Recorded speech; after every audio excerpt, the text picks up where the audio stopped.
Hey everybody, it's Jason Blaha here. I'm just sitting here drinking my morning coffee, looking sexy as hell as usual.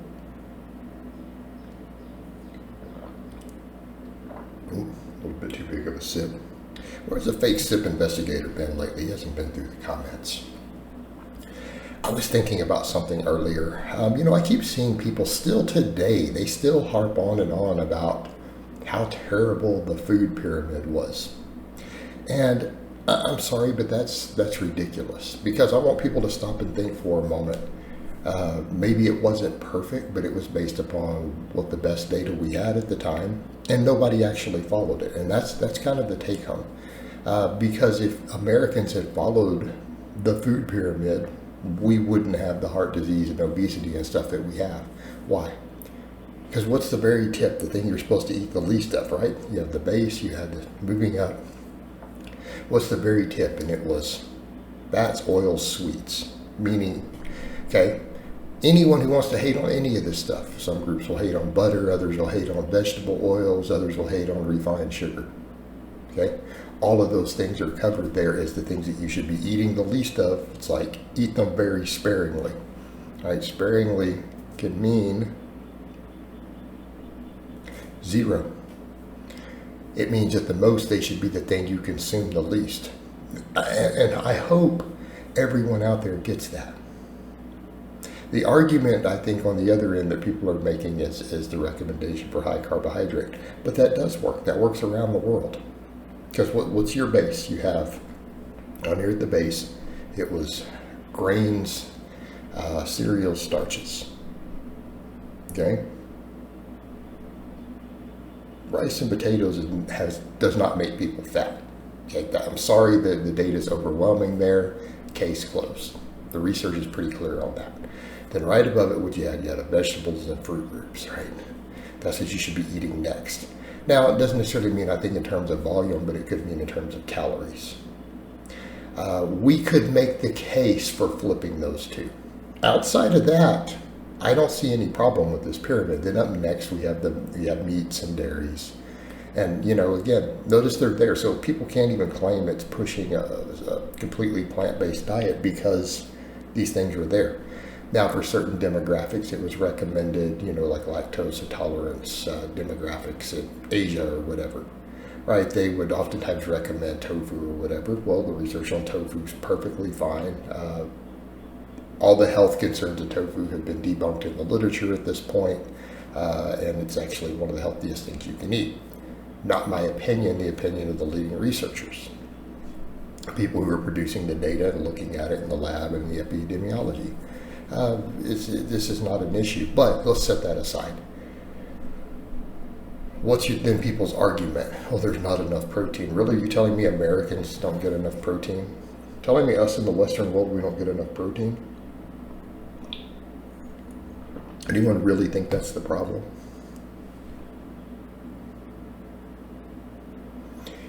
Not everyone gets the amount of protein bodybuilders are recommended to eat. But here's the thing. As far as a healthy diet goes, I want people to stop and think for a moment.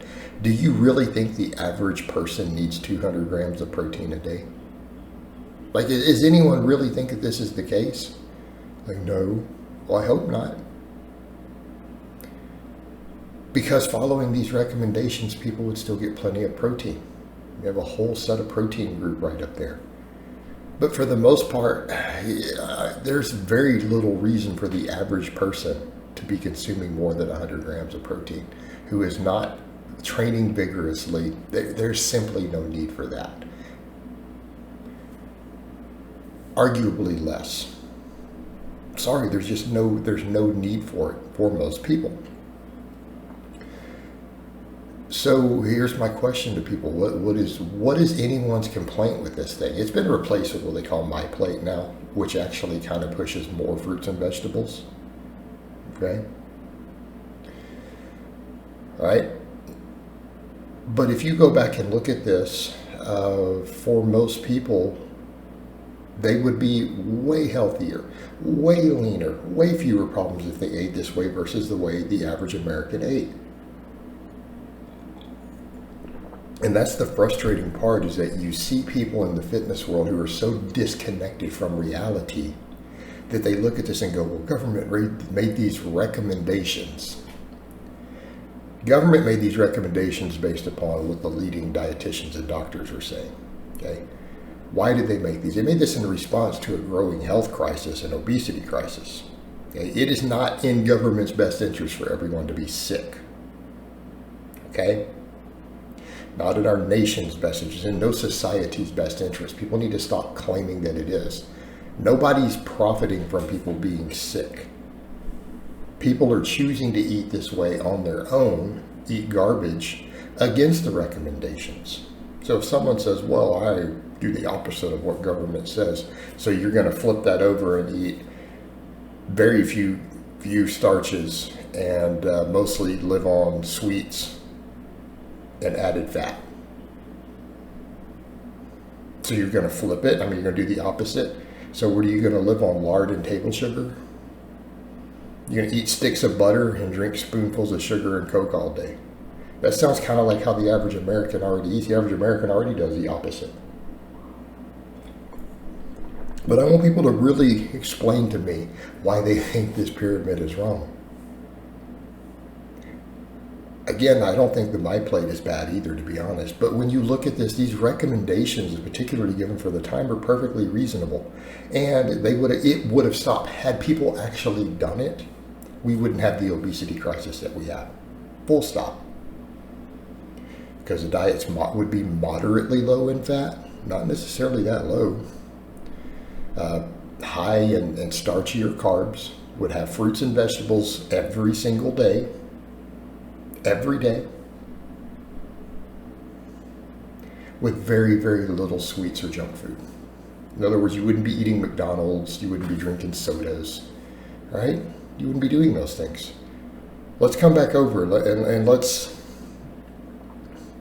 look at traditional bodybuilder diets and tell me if it would fit the food pyramid. Because most bodybuilders are not necessarily getting most of their calories from chicken, it's rice.